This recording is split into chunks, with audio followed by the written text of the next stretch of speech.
Yang pertama yaitu pengertian dari larutan. Larutan termasuk ke dalam campuran homogen yang komponennya terdiri atas zat, terlarut, dan juga pelarut.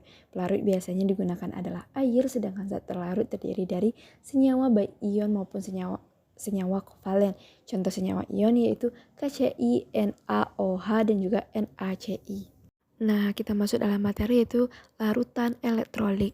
Pengertian larutan elektrolit yaitu larutan yang dapat menyebabkan lampu menyala dan atau gelembung gas di sekitar elektrode. Larutan yang dapat menghantarkan arus listrik disebut dengan larutan elektrolit. Nah, larutan ini memberikan gejala berupa menyalakan lampu atau timbulnya gelembung gas dalam larutan. Larutan elektrolit mengandung partikel yang bermuatan kation dan anion.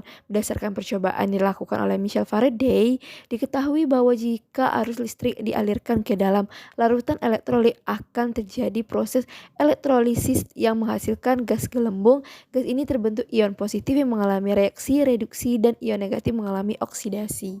Nah, contoh dan kekuatan larutan elektrolit yaitu contoh itu ada larutan asam amino, natrium hidrosida, asam asetat atau cuka, larutan amonia, dan natrium klorida. Kekuatan larutan elektrolit yaitu untuk menentukan kekuatan larutan elektrolit dapat uji dengan alat uji larutan elektrolit dengan membandingkan cahaya lampu pijar dan atau gelembung yang membantu untuk membedakan antara larutan elektrolit kuat dan elektrolit lemah. Misalnya larutan HCl dapat menyalakan lampu dengan terang dan menghasilkan gelembung gas yang banyak, sedangkan larutan asam asetat menghasilkan nyala lampu yang redup dan gelembungnya lebih sedikit, sehingga larutan HCl merupakan larutan elektrolit kuat dan asam asetat merupakan larutan elektrolit lemah. Nah, perbedaan antara elektrolit kuat dan juga elektrolit lemah yaitu pada elektrolit kuat dalam air akan terionisasi sempurna. Zat terlarut berada dalam bentuk ion-ion yang tidak ada molekul atau zat terlarut netral. Jumlah ion dalam larutan relatif banyak. Daya hantar listrik yaitu juga kuat. Sedangkan elektrolit lemah adalah kebalikan dari elektrolit kuat.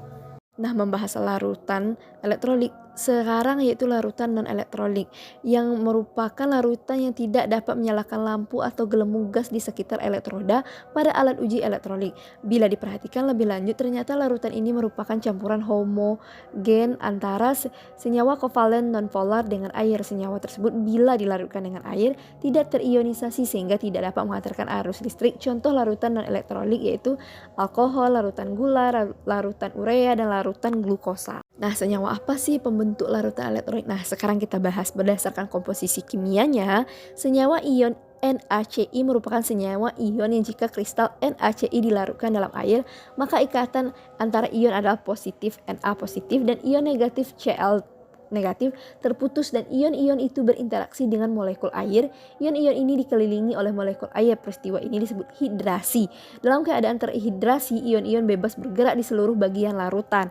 Nah, yang kedua, senyawa kovalen. Ikatan kovalen adalah senyawa ikatan kimia yang dikarakteristikkan oleh pasangan elektron yang saling terbagi di antara atom atau yang berikatan. Singkatan stabilitas tarikan dan tolakan yang terbentuk di antara atom-atom ketika mereka berbagi elektron dikenal dengan ikatan kovalen.